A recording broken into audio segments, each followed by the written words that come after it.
So everyone should be able to see my screen. So we want to welcome you to the Spring 2025 RSO Training. Some of the things we are going to cover today include bookable campus spaces. We're going to highlight our daily programming guide, talk about spaces, room setups, give you some general reminders as it comes to programming.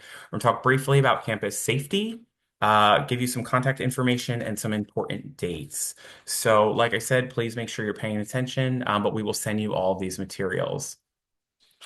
So all spaces on campus, any organization interested in hosting any kind of event on campus, you have to formally request that space. And so almost all campus spaces are what we consider bookable, meaning that you can hold some kind of event there. If you've ever been in a class at Montclair State University, which obviously you have been as a student leader, your orientation, events on campus, somebody has to formally request that space. And so we ask in the Center for Student Involvement that a request be put in a minimum of 2 weeks in advance. And all spaces on campus have different stipulations and are not always the same. So we want you to keep in mind that because sometimes rooms have faster processing times, some have a little bit slower. Some spaces have multiple people approving spaces, and then there are other spaces that are just managed by maybe one or two people. So as I said, every space on campus is managed by a different manager, and this is why things sometimes get processed faster or slower. We want to remind you that classrooms will not be processed until after add drop, which is on January 27th. So meaning room bookings, as long as you complete everything, will open for y'all on Friday. But just because you put those things in 2 weeks in advance doesn't necessarily mean you're going to get that classroom right away because we can't touch any classroom spaces until after the 27th. So we created this a few years ago, and we wanted to highlight this. Please pay attention as some of this information has changed. If you're not aware, the university is switching to terms. And so common hours been shifted around, and so that creates some really exciting opportunities for you as students. So if your organization is interested in hosting an event on Monday or Wednesday, these are the general rules that you should follow. Student center spaces are available all day, so that's from 8 a.m. till 11 p.m. at night. The fourth floor, so some of those smaller meeting rooms and whatnot are available until 10 p.m., and that includes that breakdown time. University Hall Conference Center is available until 10 p.m. Classroom spaces, so this is new information. Classroom spaces will be available between 2 and 3:30. That also includes setup. So it used to be Wednesdays, but that is no longer the case. So those classroom spaces are now available to you on Mondays in addition to Wednesday. So we encourage you as clubs and organizations to start thinking about, what works for your team, what works for your e-board, what works for your overall students and their interest. If you want a classroom later on in the day, those will be available after 8:30 p.m. All classroom spaces come as is, meaning no furniture can be added, etc. If you wanted to host an event on Monday or Wednesday, you could have amplified sound during that common hour, which is 2 to 3:30, and that music must be clean.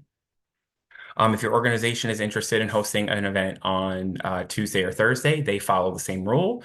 So again, Student Center is open 8 in the morning to 11 p.m. at night.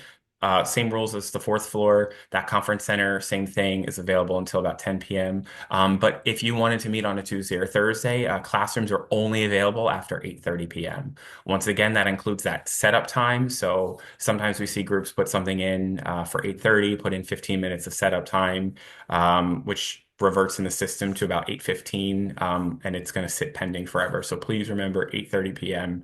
And include that setup time. And if you were having an event outside, that would mean that there's no amplified music allowed. So if your organization is hosting an event on a Friday, Fridays have a little bit more leniency. So those same thing with the Student Center, same thing with University Hall Conference Center, but classroom spaces will be available to you after 1 p.m. So just keep that in mind. If you were having any type of amplified music, it would have to only be indoors because Friday there are too many classes going on. If your organization was hosting an event on a Saturday or Sunday, some things to take note again. Student Center is available all day. Same rules apply with the Conference Center. Classrooms are available all day. So keep that in mind for, maybe different events your organization is hosting. If your organization was interested in hosting maybe anything outside, you could have amplified sound up until 6 p.m. And once again, that music needs to be clean. So those are just some overviews of what you can do each day. in some of the spaces we have on campus.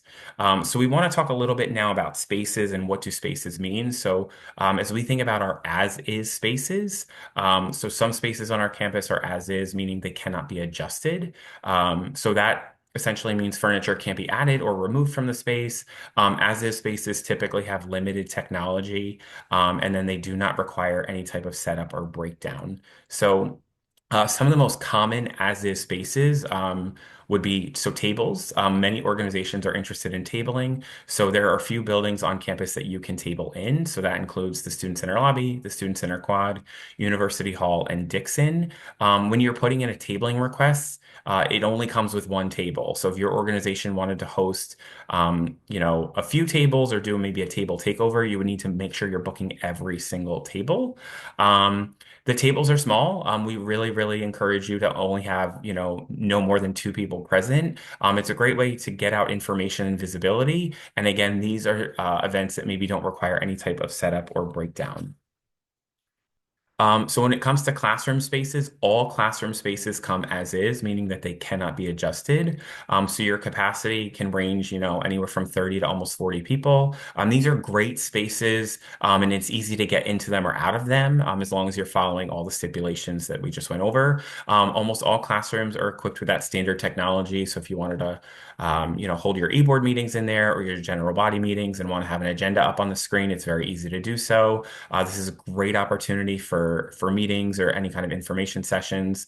And think of classrooms as anywhere you're having class. So this includes, University Hall, Dixon, Sells, Schmidt, the School of Business, Richardson, etc. If you're looking for some larger spaces, we want to encourage you to think about the University Hall first floor lecture halls. These capacities range from upwards of 100 to 200. So the first six can hold 100, and then 1070 can actually hold up to 200 people.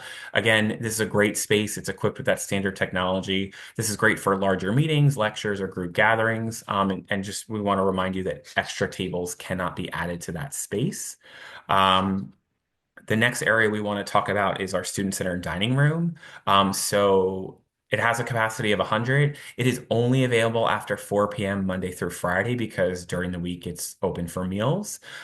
This is a space, and we want to really remind to clubs and organizations that furniture cannot be moved at all. It damages the floor, it damages the furniture. And if your organization is found doing this, you will be fined for not only moving the furniture, but you will possibly lose all room booking privileges. This space has no technology in it. So you could ask for a speaker or microphone. But that's again contingent on what's going on in the ballrooms. We would recommend you talk to someone in CSI, but this would be a great opportunity if you wanted to host like a dinner or maybe just a game night or just some casual space for people to maybe meet in smaller groups. This is a great resource for students. The next area we want to kind of talk about and focus on are some of our customizable spaces. So when you hear us say customizable, that means you can request the furniture in a certain way that makes sense for the purpose of the event. So setups are always going to be dependent on the space, capacity, the type of event, and availability. And then based on the volume of events, there are a limited amount of resources available. And so what I want to really remind all of you student leaders as you're thinking about your events, so when you're booking booking spaces within our system, the system is not accounting for the setup. So what that means is if I had the ballrooms booked and I had it set up theater style, which we'll talk about, if it's full of chairs, and then Malachi wanted the space right after me, but he wants it completely open. The room is physically there, but it's maybe not there the way that they need it. And so when you as organizations put in requests, that's what our teams look for. They look, can we turn this room over in time? Do we have the ability to make this happen? And so some customizable spaces include the Student Center ballrooms, the Red Hawk Nest, the Student Center Underground, the Student Center Quad, 411, 417, and 419 in the Student Center, and then the seventh floor Conference Center. So we want to just give you a brief rundown of some different common styles. So classroom style, think about maybe where you take your classes, but when you're asking for a classroom style setup, essentially this is tables in a row with chairs at them. And so this is good for lectures or meetings. The next we want to talk about is theater style, which is defined as rows of chairs facing that same direction. A stage could be added depending on which space you're in. So this could maybe be good for movie nights, if you're having a guest speaker, showcases, bingo, maybe larger gatherings. Um, and so keep that in mind.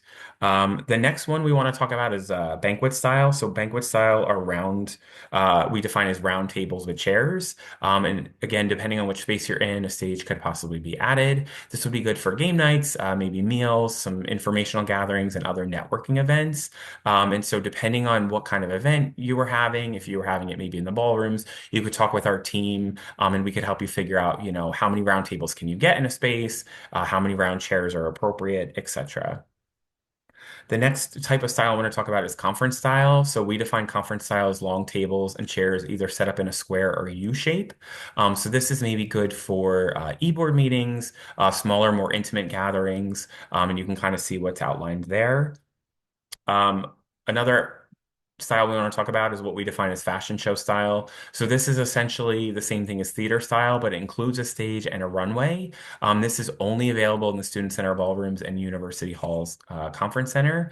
And this would be good for maybe a showcase, a fashion show, and maybe certain performances depending on what's going on. So the last type of style we kind of want to talk about, it sounds silly, but is an open space. So sometimes maybe for a rehearsal or a certain physical activity, your organization just wants some open space. And so this would be, the room is clear, there's no furniture in the space, and maybe this is good for rehearsals or dance classes. So keep those things in mind as you're thinking about your spaces. Again, I just want to really reiterate to you all that when you're booking a space, it's never accounting for right away the setup. So if, like I said, Malachi wanted a room completely empty and then I needed it filled with, if I had this set up here and then Malachi wanted it completely empty, that would take some time to turn that space over. So that's what our teams look for. They look to say, okay, how can we, make this as smooth as possible? So if none of the previous setups align with your vision, then you would need a custom setup, and that would require some advance notice. You'd want to talk with someone in CSI. As I mentioned before, setups are always dependent on the space, capacity, event, and the availability. And then based on the volume of events, there are a limited amount of resources available. We also in CSI will go off of sort of like a first come, first serve mentality. And so if, we have limited resources within the building. And so if there was, we only have a set number of microphones. And so if one group is asking for some microphones for a rehearsal and then another group needs it, we're going to go off of what request was in first and try to accommodate as much as possible. I want to reiterate to all clubs and organizations, the more information you can give us when you're booking your spaces and the more accurate it is, the more it helps us out, because then we're able to properly accommodate. We run into problems a lot of times because sometimes groups will just jump in and book a bunch of stuff and not fully think through what that entails or what they really need, and then it causes some problems down the line. So if you need a custom setup in the student center, you can email Sidra Habal. And then if you need any other kind of custom setups for other spaces, you can email student org events, and someone will get back to you. Just some general program reminders. If your event is going to include paint, it can't take place in a space that has carpeting, and we ask that you take the necessary precautions to protect that furniture. So that would include things like tablecloths, cups of water, things like that. And then just some things we want to really reiterate to clubs. You cannot occupy space after your requested time. So sometimes we'll have what I call lingerers, right? Where maybe you have the space from 2:30 to 3:30, and then it seems like nobody's there. And so you just decide to keep hanging out in there, whatever. But you never know who's in a space or who has access to something. So please be cognizant of when you're occupying spaces. And space is at a premium on campus. We have more clubs and organizations on campus than ever before, and that's really exciting to us. But that's really also important for you to be realistic in what you're looking and trying to do.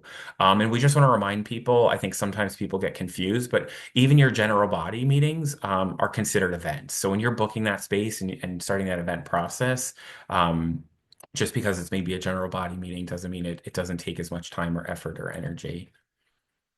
We want to talk briefly about some prohibited events and activities. And so there are a number of events that CSI does not allow for based on policy, safety, and some staff limitations. If you have further questions about any of these, I would encourage you to email Student Org Events and we can talk more about it. But essentially, when you all's clubs and organizations, we give you a lot of freedom at the university to plan things that you're interested in and hold events. And we want you to hold a lot of events. Quite honestly, I love when student groups hold events because the more events you all plan, that students planning for students, and we love to see that happen. But we make sure to review all the requests come in, and thousands of event requests come in each semester. And so we're really combing through to make sure safety, liability, we're always going to want to try to keep people safe and be cognizant of rules and regulations at the university.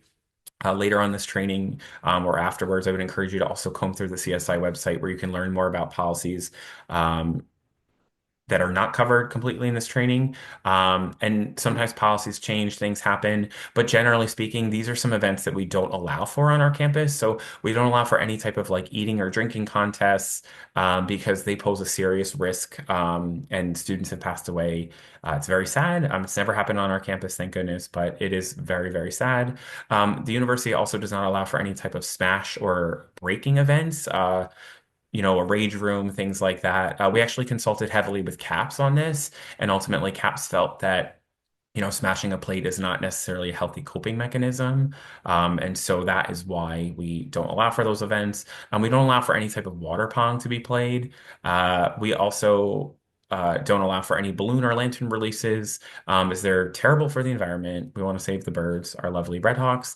And then we don't currently allow any type of like 5K runs across campus. If you wanted to host maybe like a run or a jog or a walk around the quad, that would be okay, but we don't have the capacity to just shut down 3.1 miles on our campus.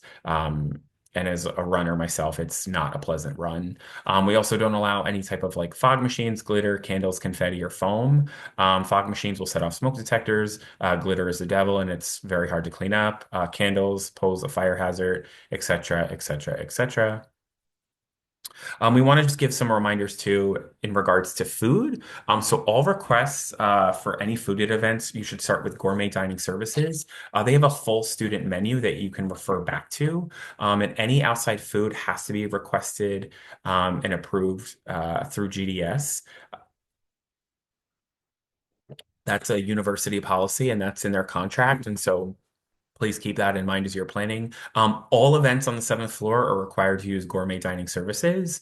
And so that means any type of food that would be consumed, you have to work with gourmet dining. So please plan that. That even applies for, if there's like a talent show and you wanted to do some kind of demonstration, that food should be at least requested first and foremost from the seventh floor.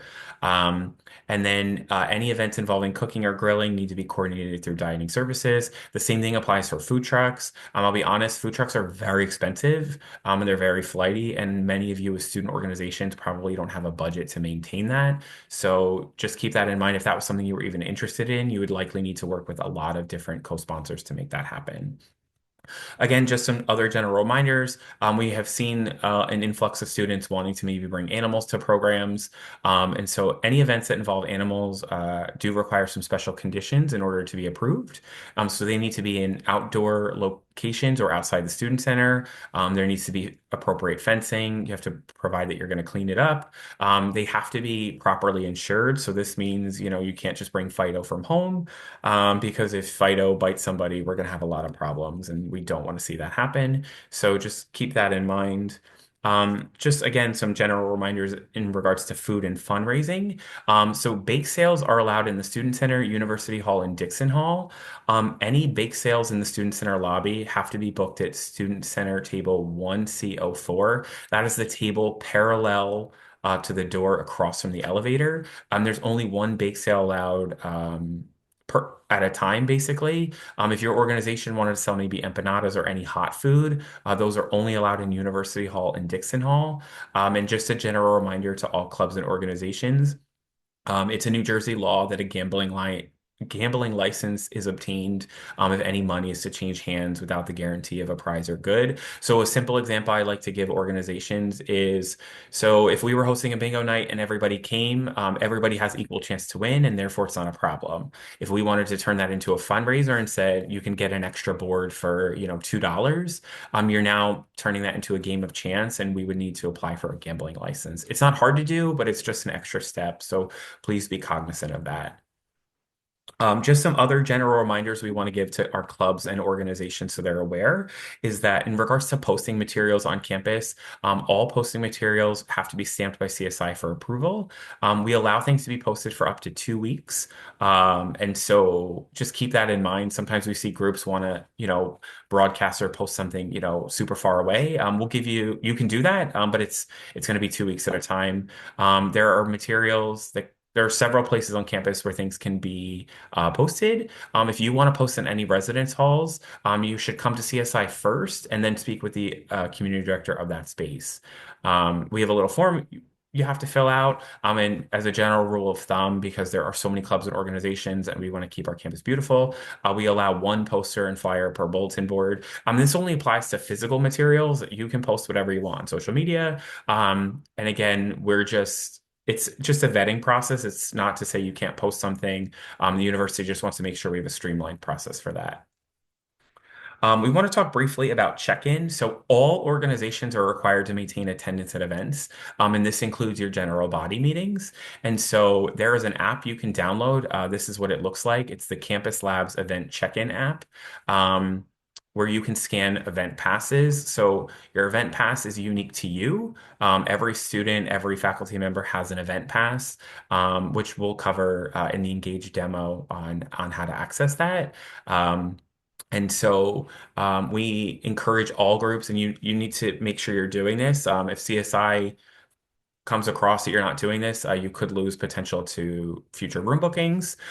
So essentially, and we'll talk more about this in the demo, but anyone can download this app, and then you're given a code that corresponds to your event, and you scan people in, and then it marks attendance. And it's really wonderful because you can start to figure out who's coming to your events. It helps you keep track of things, and it's very simple to use. And it now has an offline feature, which is really great. I want to touch briefly upon CSI student staff and check-in. We get this question sometimes. So events that meet certain criteria are going to require staffing from CSI. And so this typically means that any seventh floor events, large scale events in the student center ballrooms, anything that would maybe be in a parking lot or a pool. So some of those are space dependent. Some of them also depend on the nature. So as I said before, when you submit room requests, our staff review them, and then we kind of assign staff accordingly. You're expecting a large influx of people if you're charging a fee at the door. And typically, these could maybe be like evening and weekend programs. So these would maybe be anything after 6 p.m. Or like I said, sometimes large scale weekend programs. CSI will assign staff to these programs. You don't have to ask for it. You don't. It's there to help assist you and make that process smoother. If we send our staff to your event, we require that someone from your executive board is present with them at all times. You can do that in shifts. It doesn't need to be the same person, but just keep that in mind. A couple other things I want to let folks know. So CSI and you. So there are certain events on campus that university police will be assigned to, which we'll also talk about that process. But essentially, our CSI staff, anytime UPD is at an event for a student organization, our student staff will also be present. And they're there to assist you with that check-in process. They're going to help maintain that occupancy and safety. Once that occupancy is reached, there's no other adjustments that can be made. Our staff are also going to make sure that the event concludes on time. And that's always going to be 15 minutes before the set end time. So if you book an event from 7 to 10 p.m. At 9:45, our staff is going to make sure that things start to break down so that by 10 p.m. the space is vacant. Our student staff will also never handle money collection. So if you're using Eventbrite or collecting money at the door, our student staff will not help with that. As I mentioned before, so depending on the time, place, and type of event, university police presence may be required at your event. So this would be an attendance of over 100 people. Things taking place maybe in the quad, student center ballrooms, or the seventh floor. If there's a DJ, money being collected, taking place in that evening or in potentially expressive activity. And so we want you to keep this in mind. Again, there's many moving parts when it comes to scheduling. And so when you start to plan these things, we want to try to be as knowledgeable of what's going on as possible. So just some reminders about university police. Our team will always determine how many officers are necessary, and you will always be sent an email with the details of an estimated bill. This email will go to the organization's email, the person who scheduled the event on Engage, and it will also go to your advisor. So you don't need to contact university police. You do not need to reach out to them. If you ever have any questions about university police, reach out to CSI first. Our department works very closely with UPD on a text message basis with some of them. So please always reach out to us first if you do have any questions. If an officer is scheduled to be at an event, your event cannot start until the officer arrives. They will arrive at that scheduled start time. So again, this is why you need to be really cognizant when you're event planning and figuring out your pieces, because there is a fee associated. So it's $65 per officer per hour per 100 people. The next slide will cover a little bit of a breakdown to give you a visual of what that looks like. We ask that you contact the Center for Student Involvement immediately if there are any changes. So if you get that estimate and you realize, maybe you're not going to do it, or it's more money than you thought it was going to be, or you have questions or you want to make changes, you've got to let us know immediately. As I said before, there are more clubs and organizations than ever before. And so we really, really, really need to be cognizant of scheduling and all these other pieces. And so please keep that in mind. On this screen here, you can kind of see a brief estimate. We put this together to just be a helpful visual for you all's clubs and organizations, but also to understand, money in and money out.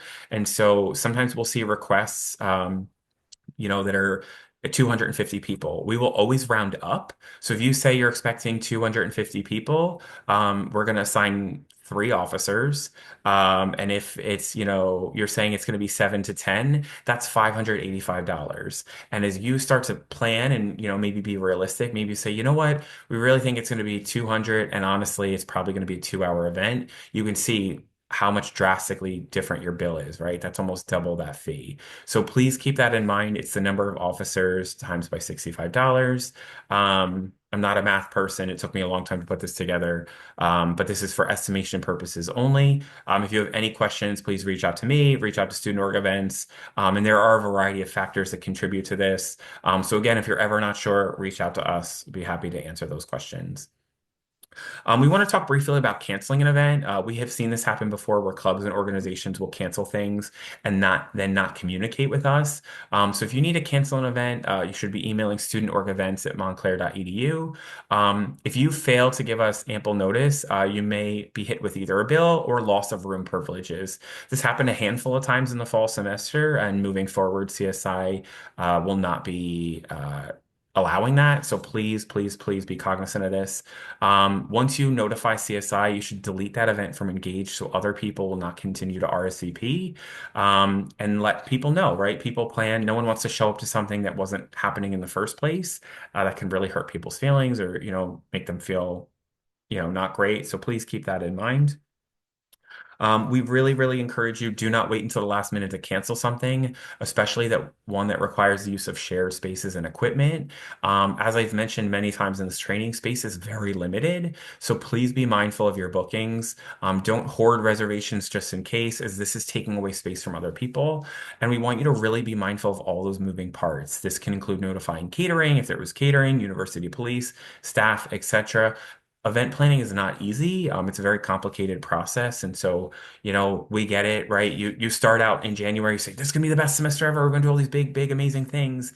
And then life happens, right? Things get a little bit stressful, or you start to work with other people, or you say, you know what, the vibe is different. Maybe we don't want to do this anymore. That's okay. But please try to let us know as soon as possible, because every space you hold that you're not using, that's taking it away from somebody else. Again, you can just send a quick email on the screen. You can see a little sample of like, just let us know something's been canceled. It just helps us out, especially for the information desk staff that work within the student center. They're unlocking rooms, all those other pieces. So just try to give us that information as soon as possible. I do want to talk briefly about what can be edited and what cannot be edited. This is a question we get a lot in CSI. And so, things you can edit. You can edit a picture, you can edit the description, the title of an event. If you want to add some co-sponsors, those are easy edits that the system can process. What you can't edit is the time, date, or location. So if you are submitting something and you say, you know what, we instead of starting at 7, really want to start at 8, we want to make these adjustments, etc., you have to submit a whole new request. And I want to say this now, and I'm going to say it out loud so people hear it, but that's going to revert the whole process back. So as we said before, it takes a minimum 2 weeks notice. So if you're making some changes 2 weeks before an event, this can really set you back. So really, really think through this. Take some time over the next few days as you're planning for the spring and your events and things like that to really, really study these materials, be cognizant. So then that way you have a very smooth spring semester. We do want to let folks know we have caught an engaged glitch that can sometimes randomly cancel events. And the best way to combat that at this time, and we're working with the Engage like central office, their team is on it. We have our IT team on it. We're working on this. But you should regularly check your events on Engage at least a week before an event occurs. If you see it saying, your event is canceled, it'll pop up saying reservation canceled. If that's the case, you should reach out to CSI at studentorgevents at montclair.edu so we can immediately resolve that. We had an instance or two where a group had something get canceled and another group was able to book that space. It sucks. I'm going to be blunt. We're working on it, but that's why we really want you to be cognizant of that. Just want to give some general programming reminders again, and help you kind of think through the timeline. So as we said before, it can take up to 2 weeks minimum for that space request to be approved. We see this happen sometimes where groups will, submit something and then a week later, like, what's the status? All you're doing by sending that is slowing us down. And so really, really please try to adhere to that 2 weeks. Sometimes we don't even have the ability to respond to you. We'll do our best to respond to you, but sometimes when we get those nagging requests, it bogs us down.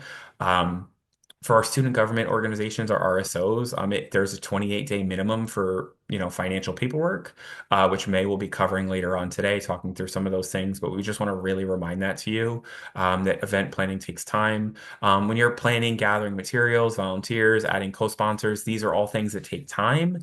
Um, We'll cover this briefly in a few minutes when I go through Engage, but just be cognizant of your setup time, your actual event, and then that teardown time. Or really, really be cognizant of that because again, these little details matter. I encourage all groups, think of a run of show, right? If you're going to have a pageant or a talent show, if every act has a 4-minute time limit, is there a break? Think through some of those things because we'll see groups sometimes book a space for 4 hours saying the event is going to be 4 hours, and in actuality, it's like an hour. And you're wasting a lot of time, energy, effort, and resources, and it just causes general confusion. Always be cognizant of cleaning, clearing out, and closing up your spaces. We want you to avoid some of those extra fees by, ending on time and leaving that space ultimately better than you found it. I want to briefly talk about some reminders just about re-registration. All groups are required to re-register every semester. For the spring, just make sure your roster is up to date. And this is what's required when you re-register. All groups need to have a full-time faculty, staff, or advisor.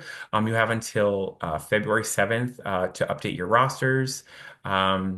If We want to remind you that part-time staff and adjuncts do not meet this requirement. You have to have an undergraduate student registered as that president. You should have an undergraduate student registered as that treasurer, and you should have at least 7 students on your roster. Failure to re-register may result in your room bookings and funding and having issues there. This is a newer policy that we also want to just highlight and reiterate to clubs and organizations. If your organization plans on participating in any expressive activity, please make sure to check out that updated expressive activity policy. And then there's an expressive activity form on Engage at least 5 days prior to that, so we can make sure that we have appropriate staffing and space available. Um, just briefly, I want to touch on some contact information for our department. As I highlighted before, the best place I recommend you send information is to student.org.events@montclair.edu. That is an inbox that is managed by multiple people within our office. And so sometimes I'll get direct requests, or sometimes Malachi gets requests directly. And if you send it to Student Org Events, multiple people are checking this. So just keep that in mind. We encourage you to check out our policy webpage. Again, all this information will be sent to you. You can review it. I would encourage you to come visit us in the Student Center. We're located in room 104. Our office, generally speaking, always has a presence of someone from 8 a.m. to 6 p.m. every day, Monday through Friday. And then for our SGA RSOs, they are open from 8 to 5 Monday through Thursday, and Friday from 8 to 1. A lot of times the e-board is in there even later, but just know that there are support and resources there for you. On this screen, you should now be able to see some important spring 2025 dates. So a couple things I want to talk about, and then we're going to dive into Engage and give you a little brief tutorial. So as you know, room bookings will open up on Friday, January 10th at noon. But hopefully by the end of today, you will be emailed this recording, you'll be emailed the slides, you will also be emailed an assessment. In order to gain access to the room booking system, someone from your organization has to complete that assessment. We encourage you, as long as you get that assessment done by like 5 p.m. on Thursday, the 9th, you will have access to room booking with no problem. I wish I could say it was a super automated process. It's not. We have to do it by hand. So please keep that in mind. The first day of classes is January 17th. I want to briefly highlight just some new information, as I think maybe it wasn't clear for some of our clubs and organizations. This spring, we will actually be holding 5 different involvement fairs. So all clubs and organizations are invited to participate. There's some differences I just want to briefly highlight. So we will be holding what we're calling 2 expos. These are night involvement fairs, if you will. They're going to be smaller scale, so space is limited, and signups are going to be limited. This will all be in the email you're going to get. You've already gotten access to this, so just you can refer back to it or wait for the email to come today. But we're trying to connect with some other students. We also in CSI want to give more students more opportunities to get connected. So these expos are new. We've never tried them out before, but there will also be an opportunity if groups want to perform at those. There's an opportunity to do that. We will be having an involvement fair, 2 involvement fairs, one on the Monday, because we have a common hour on Monday, and then one on a Wednesday. All student organizations can sign up for one of those. So just keep that in mind. There will also be a separate involvement fair for our Greek organizations. And that will be on, I believe it's January 29th. That information's been sent to you. So again, there's multiple opportunities. We really want to encourage you to sign up and connect with different people. So we'll be holding 2 during common hour and 2 during the evening hours as a better way to connect with students. Just again, some other reminders. February 7th is the deadline to renew your portal. March 30th will be the last day to submit any new program requests for the fall. And then the last day to edit any existing requests is going to be April 13th. We want to give a special plug to World's Fair Day. World's Fair Day will be held on April 24th. It's a Thursday. More information will come out later this semester. We encourage clubs and organizations. It's a great way to get involved. I'm now going to shift over and talk briefly through some Engage information for our clubs and organizations. So you should now be able to see my screen. Can see Engage here. So we're going to use our event test page just to do a little demo here. So a couple things I want to highlight. Anytime you're on Engage, you want to make sure that you're in the Manage Organization view. That's how you'll be able to gain permissions for certain things. You can see information here about re-registration. So the first thing I want to highlight is maybe you've had some roster changes within your organization. So I know some of our Greeks maybe have new presidents. You can add or remove permissions here. And so keep that in mind. In order to hold a permission on a page, you first have to join that page. So if I wanted to, take myself and say, I'm gonna also make myself the treasurer, right? I can hit that, save, and now that has been updated. I'll have those permissions. That's the roster function. The next thing I want to just highlight for clubs and organizations is about booking spaces. So if we go to events, you'll be able to see a button here. If your button is not blue, that means you won't have access to book a space because that assessment hadn't been completed yet. So you would go in here. We're going to hit create event. I'm going to take a sip of water because I deserve it. We're almost there, folks. We're in the final stretch. So I just want to highlight for clubs and organizations. So you would put your event title here. For this example, I'll say it's a bake sale. Um, you can select some type of theme. You would put your information here about your description if we wanted to add co-hosts. When you want to book that space, what you need to be doing is hit add reservation request. Um, and so I will go about 2 weeks out, right? I'll say January 29th. I'm looking for 12 to 1. Um, you know, if I were to hit here setup time and I say I need 30 minutes, what that's going to do, folks, is it's going to search the system. It will show that it starts at 12, but it's going to look for things in the system that are available at 11:30. The same thing applies for teardown. If I were to put 15 minutes for teardown, what it's going to do is look for things from 11:30 to 115. So please keep that in mind because these are the things that sometimes have groups get backed up in requests. If I was looking for a classroom space and we know that classrooms are available at 8:30. If I were to hit start time 8:30, this is not going to work because this is going to show me things available at 8. So I would either need to change this to 9, and now this is going to show me 8:30, or I would say 8:30 and no setup time. So I just want to highlight that. But for, again, the sake of this example, I'm just going to say I'm looking for spaces available from not 12 to 10, but we'll say 12 to 1, just an hour. Um, and I won't put any teardown time here. And I'm going to hit browse available rooms. So this will start to search things. If I have certain buildings, every building has a 4-digit room code. This includes Bloomfield organizations, and this includes our Bloomfield spaces and Montclair spaces. So here I can see the different lobby spaces available. As I mentioned before, if you were really paying attention, the fourth table is the table that's available for bake sales. It's going to tell me that's the default. I can't add anything else here. I'm going to hit add request. If you wanted to do your general body meetings, you could add another date. We encourage clubs and organizations for your general body meetings, do them a month at a time. You can put them all in one shot, but sometimes that can back things up. We also encourage clubs and organizations, please be cognizant in the spring semester of spring break. And when the university is closed, the university is also closed. Around Easter. So keep those things in mind, especially as it comes to maybe your meetings or any programming you're doing. But again, for just this example, this is going to give me now that space from 12 to 1 in the lobby.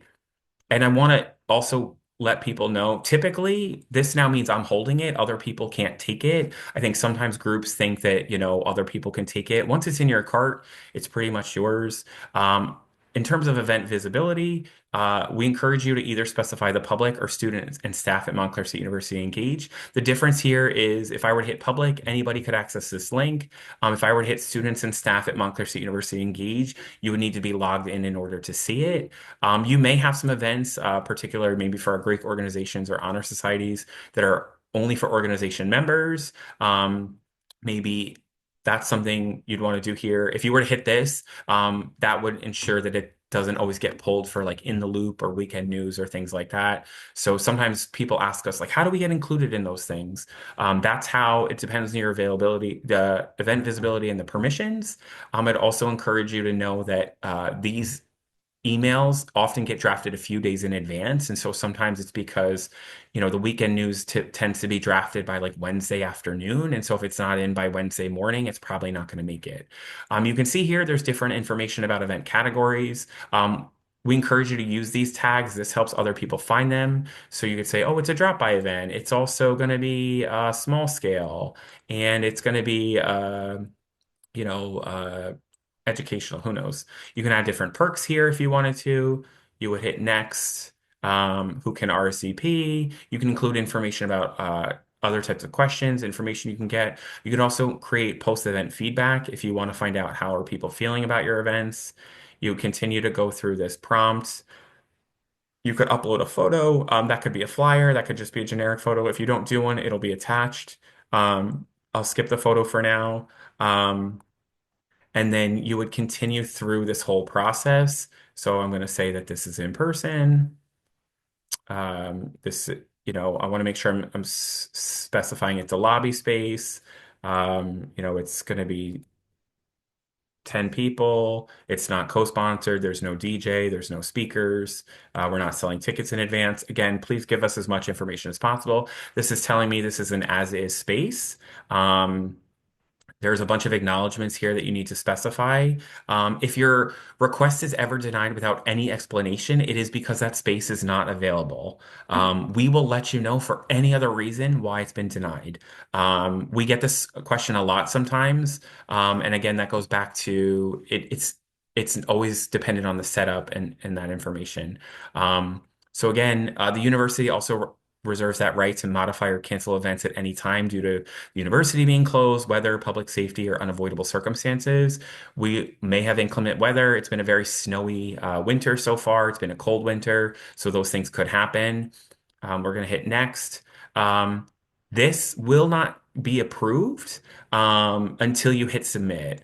So it goes through a review process. So at any point, if you need to make changes, you can go back, click on any of these blue links, make some changes, and then continue through. But this will not get approved until, can't even be viewed until I hit submit.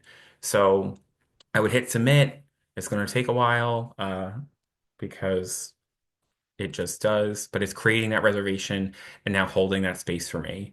So um, that is kind of our Engage tutorial that we wanted to walk you through. I want to thank everybody for being here. I'm gonna pause the recording